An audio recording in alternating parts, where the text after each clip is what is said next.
Okay, let's dive into this. Today, we're unpacking one of the absolutely most powerful and frankly crucial stories in American history. This explainer covers the whole shebang: the rise, the fall, and the rebirth of Black Wall Street in the Greenwood District of Tulsa, Oklahoma. It's a profound testament to just sheer human resilience, the devastating impact of systemic injustice, and this relentless pursuit of truth. We're going to look at the hard facts, the incredible triumphs, and a legacy that is literally shaping our world right now. Here's the roadmap for our chronological journey today. 1. The rise of Greenwood. 2. The massacre. 3. The cover-up. 4. Debunking myths. And 5. Justice and legacy. Section 1. Rise of Black Wall Street, the American Dream Realized. Now, to truly grasp the tragedy, we first have to appreciate the sheer scale of the success they had under Jim Crow oppression. Black Wall Street was a thriving, completely self-sufficient 35-square-block economic powerhouse. Built by Black Americans post-slavery, this wasn't just a neighborhood, It was the American dream fully realized right there in the Midwest. In fact, a lot of homes here enjoyed indoor plumbing and modern amenities that neighboring white districts simply didn't have. Following the 1889 land rush, Greenwood experienced just explosive growth. We're talking about 10,000 residents supporting hundreds of their own businesses. Luxury hotels, theaters, banks, libraries, all built by brilliant pioneers like O.W. Gurley and J.B. Stratford. Doctors, lawyers, and everyday entrepreneurs created this amazing oasis of exceptional intergenerational wealth, and they did it despite intense, legally mandated segregation. It's truly inspiring. Section 2. The Spark and the Massacre, a coordinated nightmare. Now, what's really interesting about how these events unfolded is that it reveals a terrifyingly rapid escalation.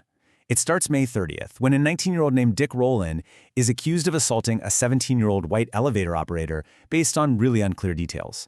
By May 31st, a sensationalist Tulsa Tribune article essentially implies a lynching is imminent. So that night, armed Black residents defend Rowland at the courthouse, and gunfire erupts. But at daybreak on June 1st, it morphs into a fully organized invasion by a deputized white mob and elements of the National Guard. The sheer scale of coordination here is staggering, and it's captured perfectly in eyewitness accounts from people like attorney B.C. Franklin. Private planes flown from local fields actually dropped firebombs, including turpentine balls, and shot at residents from above. And on the ground, the invading forces didn't just blindly riot, they used whistle signals to execute highly organized, military-style sweeps right through the district. Section 3. Devastation and the cover-up. The erasure of Greenwood. 300. This is a really stark number. While official figures back then were severely suppressed to show a much lower count, modern ground-penetrating radar investigations into mass graves estimate that the death toll actually reached up to 300 people. And the vast majority of those were Black residents. And the scale of the devastation brilliantly illustrates the absolute physical and economic loss. Over 1,400 homes and businesses were utterly destroyed. All 35 square blocks of Greenwood burned to the ground, leaving 10,000 residents completely homeless. In just a matter of hours, millions of dollars and an entire century's worth of potential intergenerational wealth were violently wiped off the map. Right after the destruction, a massive conspiracy of silence began. Authorities immediately labeled it a riot to shift the blame onto the Black victims. Survivors were actually placed in internment camps, and their property was seized or drastically undervalued so they couldn't rebuild.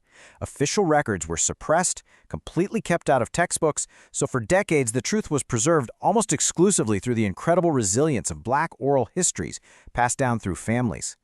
Let's move to and see how this builds into Section 4. Debunking the massacre myths, correcting the record.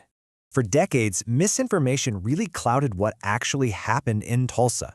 Let's look at the myth versus the reality. The myth is that it was a mutual race riot, but the reality? The data clearly shows it was a one-sided massacre. Armed Black defenders were merely protecting a young man's life and their community from a mob that had official complicity from local authorities. Another big one. The myth is that the violence was triggered solely by that elevator incident. The reality? That was just a pretext.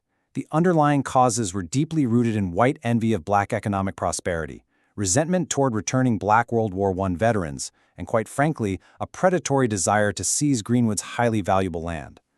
And then there's the aircraft myth. A lot of folks thought the U.S. government bombed Greenwood with federal military planes. The reality is that local authorities enabled private planes from nearby airfields. There was absolutely no federal military involvement. It wasn't a top-down federal plot, but rather a profound systemic failure driven by intense state and local complicity. Section 5. Modern Justice and Legacy. The Unbreakable Spirit. So, the crucial point is that the story of Greenwood definitely does not end in tragedy. It continues today in the fight for economic revival. And that truth has finally been validated. A 2021 National Bureau of Economic Research paper detailed the massive generational wealth loss. The 2001 Oklahoma Commission blew the lid off the cover-up. And right up to the 2025 DOJ report, the government has officially acknowledged the attack as a systematic and coordinated invasion, which finally validates those early brave survivor accounts. $105 million. That is a massive figure. It represents the reparations and housing trust advanced in 2026 by Tulsa's very first black mayor, Monroe Nichols, as part of Project Greenwood. It is a tangible, monumental step toward acknowledging the past and actively investing in the future of the community. Because Greenwood's legacy absolutely lives on today. It educates us all on sheer resilience, and it inspires modern wealth building and cooperative economics. It's spurring essential literature like Demario Solomon Simmons' book Redeem a Nation, and it drives ongoing grave searches and memorials like Greenwood Rising. And we can apply these lessons right now by studying Black Wall Street as a powerful model for reparative justice and true urban renewal. So, I'll leave you with this. How does reclaiming an erased history shape the ongoing fight for systemic justice and urban renewal today?